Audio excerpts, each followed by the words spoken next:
Hello ladies and gentlemen, welcome to my review of Stranger Things 3, or Stranger Things Season 3, depends who you're asking I suppose. Today I'll be deconstructing the latest season of Netflix's most popular show in an attempt to find out why it's so appealing for so many beyond mere nostalgia. Together we'll embark on an analytical voyage and assess what spaghetti has stuck and what has fallen on the floor. Hopefully this video will give you some insight into how the show is crafted so excellently and highlight some of the more subtle and creative aspects you may have missed from your own experience with the show. I'll start off by summarizing my thoughts on the first two seasons, and then we can jump into analyzing the long-awaited third season. So, without further ado, let's get on with the review. Stranger Things gets off to a bold start with a real understanding of the craft and a highly intriguing story. The show isn't quite as family-friendly as the works Spielberg made in the 80s, but characters reminiscent of the Goonies, a government cover-up, and massive walkie-talkies set up an 80s flick that is probably aimed at the adults that grew up in that time period, as well as those that have enjoyed those films ever since. It establishes one of the best opening title sequences ever. It contains goosebump-inducing music that filters in different alterations of the synthesizer, dominated by this heartbeat sound that protrudes the sequence from start to finish. The first season establishes the scale of the town of Hawkins from some excellently written and performed characters. Some have had to live with trauma for several years, others have had it thrust upon them with the disappearance of Will Byers. Will's mother, Joyce, is trapped inside a haunted house. No, not a fancy mansion haunted house, a lower class broken home, torn apart by an absent father and now once again by the insurgence of creatures from another dimension. Winona Ryder definitely stands out as one of the best performers in the show. Her distress and inability to maintain her reputation make her outbursts and seemingly crazy behavior a real pleasure to watch. The same can be said about the central group of kids wanting to be heroes and rescuing their missing friend. It's refreshing to see children acting their asses off, having such energy and drive, as well as being cute as hell too. Even the bully that holds a knife to Dustin's throat in the series terrifies me. Perhaps the most interesting character is Jim Hopper, who acts as the detective of this story. His transformation from nothing ever happens in Hawkins police chief to Dimension Hopper is truly awesome to see changing throughout. The combination of this and our other characters doing their other forms of investigating and coming together at the end hooks the audience into watching more and more. One episode, Will's body is found. The next, they find it to be stuffed with cotton. The twists and turns make this season highly addictive in every sense of the word. The presence of the monster is certainly not overwhelming either, leaving most of the storytelling to some of the most lovable characters TV has ever seen. The first season is really well edited too, especially in relation to Elle's flashbacks. Every time one happens, it feels purposeful and not just thrown in because it's necessary to the story. For example, when she is alone in Mike's house watching a Coca-Cola advert, this reminds her of when she had to crush a Coca-Cola can with her mind. Another example of great editing is a cut like this, where you're able to conceptualize a child crawling through these tight spaces, either to escape the lab or to go missing inside it. It's certainly not perfect though, and there are also scenes that end rather abruptly too, which would annoy me if the intention wasn't to keep people hooked to find out what happens. This is just one needle in a haystack of highly talented individuals crafting one of the best opening seasons a show could wish for. Killer Star! Oh, now I can relax! Unfortunately, Season 2 doesn't quite hold up to the standards of the first, probably because of overly ambitious producers wanting to get another season out in time for Halloween. Firstly, there are far too many flashbacks in Season 2. Scenes dedicated to finding out how Elle and Hopper end up in this house take up a considerable percentage of the screen time. None of the other characters get these catch-up scenes. Hell, even Dart's journey from Will's sink to Dustin's bin is left unexplained. It's not all bad though. Hopper trying to look after Elle makes for some great drama as the two most powerful characters are forced to learn to live together. Will and Bob's inclusion as main characters are also highlights of this season. Will's family coddling him for a year makes his possession by the Mind Flayer more difficult for our characters to grasp. You, the audience, want the bad men to torch the Upside Down, but you also don't want to see Will suffer. So what do?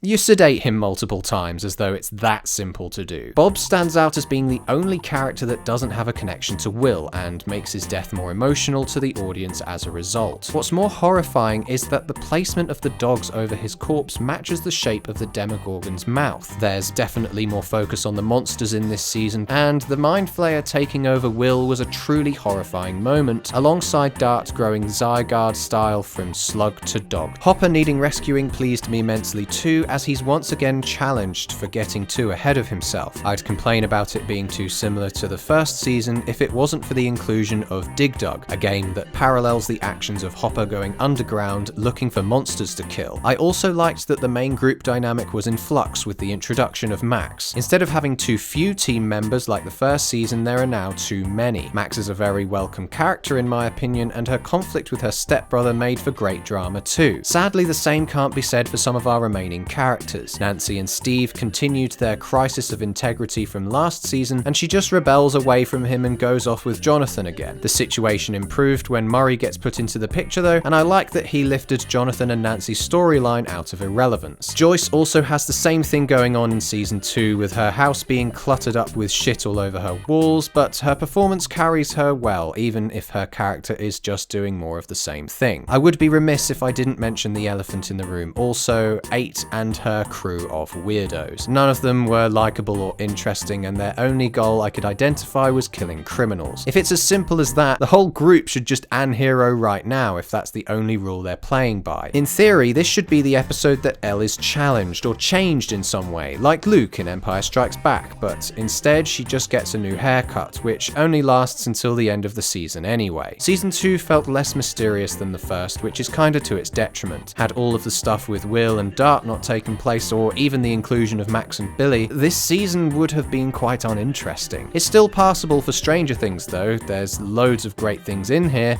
but it feels more like an oversized expansion pack than a sequel.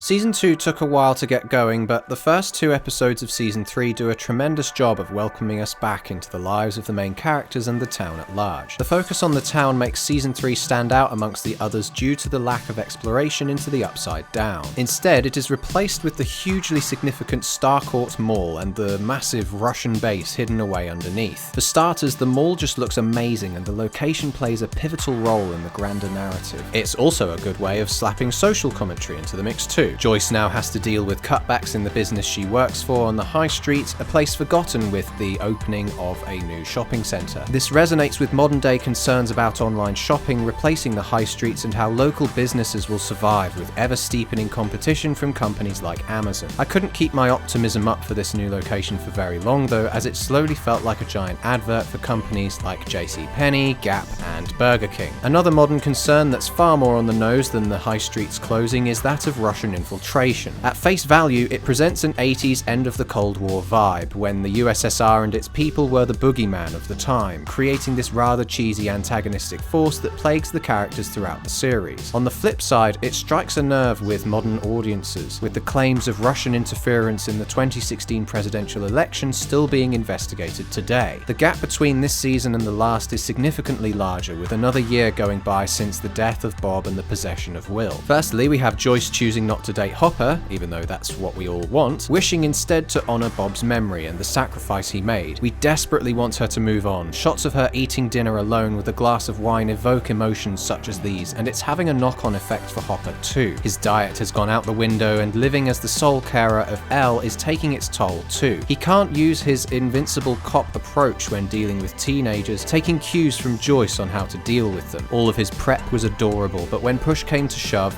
he comes off as being more horrible and intimidating than ever when he has Mike in the car telling him to play ball. This scene was absolutely hilarious to me and provided a great starting point for placing Elle back into the series. After years of being integrated into society, she now speaks fluently and feels much more like a human being than a lab rat. She has to contend with the very teenage issue of adults interfering in her personal life, like how Mike lies to her over the phone because of Hopper's influence, only to have Karen overhearing and interjecting in the middle of it too. As a side note, I really liked Karen's appearance in the opening of the season too. How she juggles temptation with duty was great, and how she and her friends hang out at the swimming pool just to see Billy was hilarious. Her inclusion is rather short-lived though, as she doesn't have a big enough role to play in the grander narrative. The phone call in question is followed by the smug Hopper scene against the song You Don't Mess With Jim, creating an extremely satisfying turnaround for his first victory as a parent. The humour of our characters' situations is one of the strengths of the opening episodes. Other notable mentions include Captain Ice Cream, Will the Wizard, and Lucas and Max's interaction as a couple, all creating a lot of relatability for the audience. The accumulation of all this amounts to the best line of dialogue this season. I dump your ass. Not only does it come off as being cool, matched by the song Cold as Ice played right after this phrase is said, but the suddenness and lack of fear presented in Elle makes her stand out from the other teenagers. The only thing I couldn't really get on board with was Jonathan and Nancy's storyline. Them being interns and Nancy's subjection to sexism in the office felt very bland and uninspired, alongside their adventures into independent journalism that had the same beats as any other underdog journalistic story. The only real positive I have to say about their inclusion this year is how Nancy's looking older and older whilst her mother looks younger and younger. I'll give the show credit for the supernatural elements of this season. We finally get cues from John Carpenter's The Thing, possibly the biggest inspiration for the monsters in this season. Sadly though, season 3 takes a dip in quality from the 3rd episode to the 6th. I know that sounds very precise, but a quick look at an upside down bell curve graph should establish how the quality of the season changes, with the middle bit being the most problematic for me. To be clear, not all of the story arcs follow this trend. For example, the Ice Cream Gang are probably the most consistent in quality throughout the season. I loved Lucas's sister Erica and the introduction of Robin, expanding the coupling of Steve and Dustin to form a really fucked up family. Another side note though, and this could be a complete coincidence, but Robin must have been named after one of the main characters in How I Met Your Mother. Let's go to the mall today.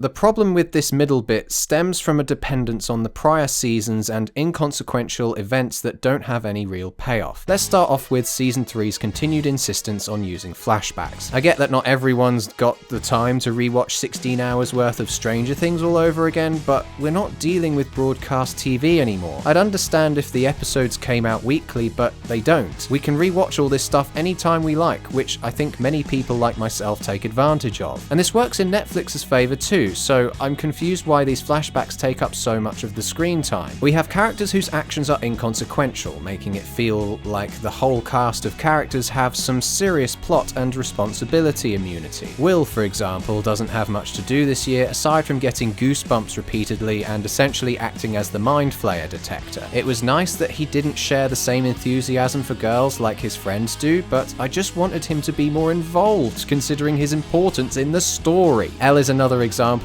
saving the day continuously without any repercussions on her part, nullifying the impact of this gigantic monster. Her nosebleeds always seemed like it was doing her some long-term harm, but now it seems to be just an aesthetical byproduct as opposed to actually affecting her or even weakening her. Fortunately, she loses her powers by the end of the season, so it's not entirely a problem, but this too felt very sudden and conveniently timed. Joyce also reverts back to her crazy misunderstood state because of magnets. Her issues in prior seasons seemed like something a human being would go absolutely bonkers about, a missing child, a sick child, but now that the problems aren't isolated to her, it seems like she had to have an obsession because that's just Joyce, am I right, guys? Her tagging along with Hopper also seems to be a substitution for relationship development, and their adventure has some of the most questionable events of the entire season. Take when they just steal that guy's car from the gas station.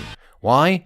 Because that's just what Jim Hopper does, I suppose. When they get inside Murray's hideout, it becomes a real chore to sit through translation after translation as well. I'm sure it was written with the intention of being humorous, but the humour of the situation was completely lost on me. Murray's return is another example of dependence on the prior seasons too, dragged back in just to act as the love guru for Joyce and Hopper. The same can be said during Alexi's escape attempt, possibly the most irritating sequence of the entire season. The final issue surrounds Billy. I don't know if it's down to the series becoming bloated with characters at this point, but I honestly couldn't have given a rat's ass about his backstory. The Californian beach sequence is beautifully filmed, but we have characters outside of the memory spelling out what is inherently obvious to the audience.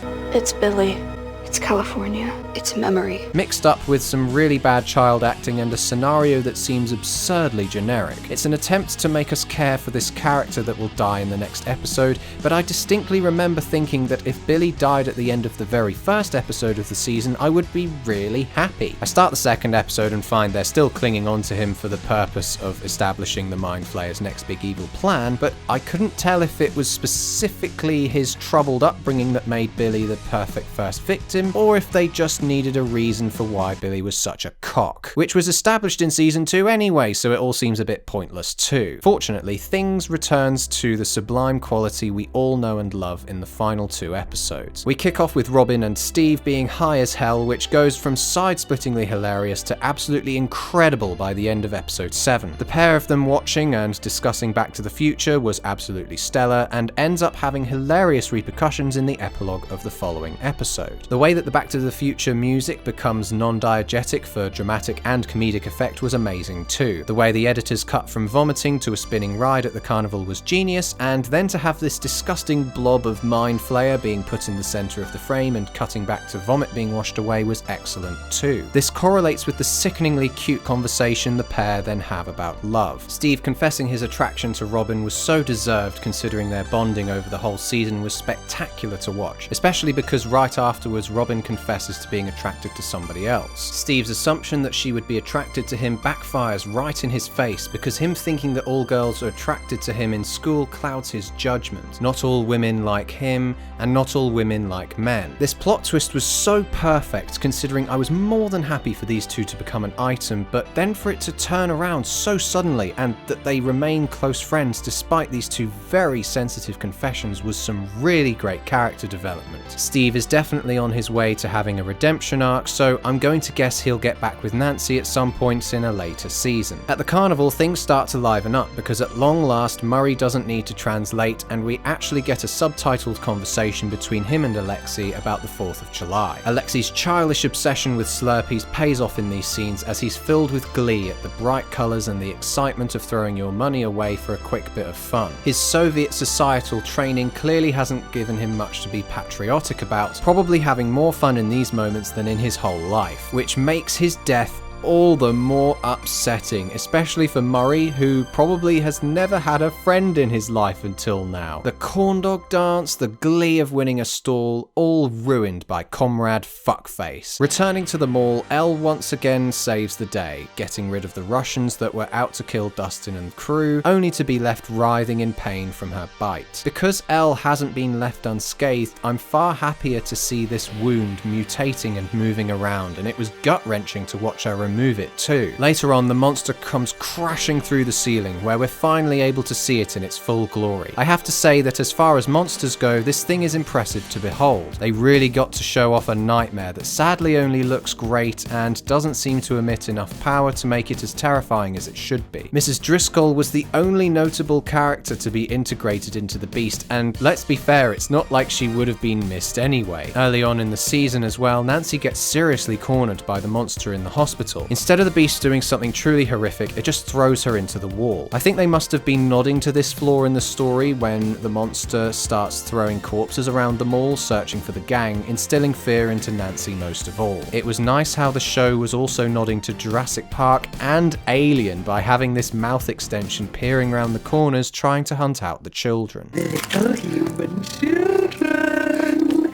where are you?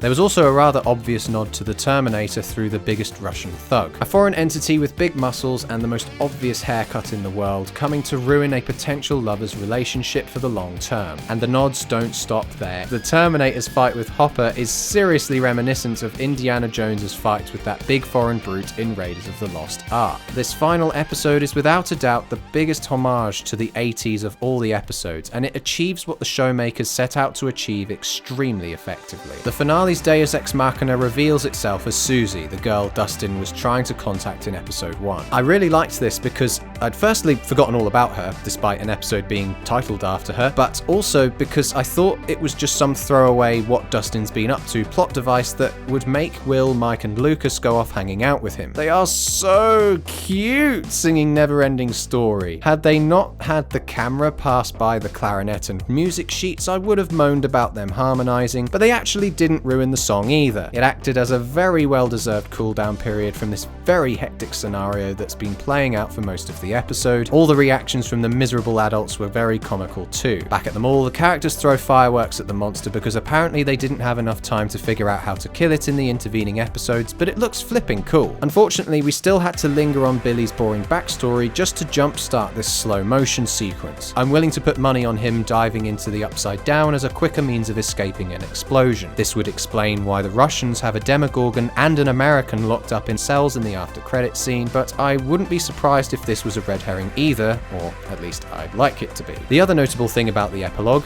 the buyers are finally moving out. Throughout season 2, I wondered why on earth the family would want to stay in that place that Will went missing in, and also happens to be the place that had monsters crawling through the walls. With the inclusion of Elle in the buyer's family unit, it's more understandable why now would be the best time to move. Plus the media attention that's given to this lowly little town, the last thing they would need is camera crews on their doorstep. It's a really sweet and sad ending. The music's beautiful and the images correlate super well with this heart-wrenching speech from Hopper. The cover of David Bowie's Heroes is the same one they used underneath the discovery of the fake Will Byers body. Both times it's used to amplify the grief our characters are feeling in that moment. And that's all I have to say about Stranger Things. I came away from this year's season more positive overall, and if our main characters are being split apart, things are probably going to get quite interesting in season 4. They could have done with cutting out some flashbacks and making our characters a bit less invincible, then I'd have been far happier. Please consider supporting me on Patreon so I can make more content like this without worrying that I won't make enough ad revenue for the month. What did you think of this new season? Leave your comments below or join us for a chat on my Discord server, where we will continue this discussion.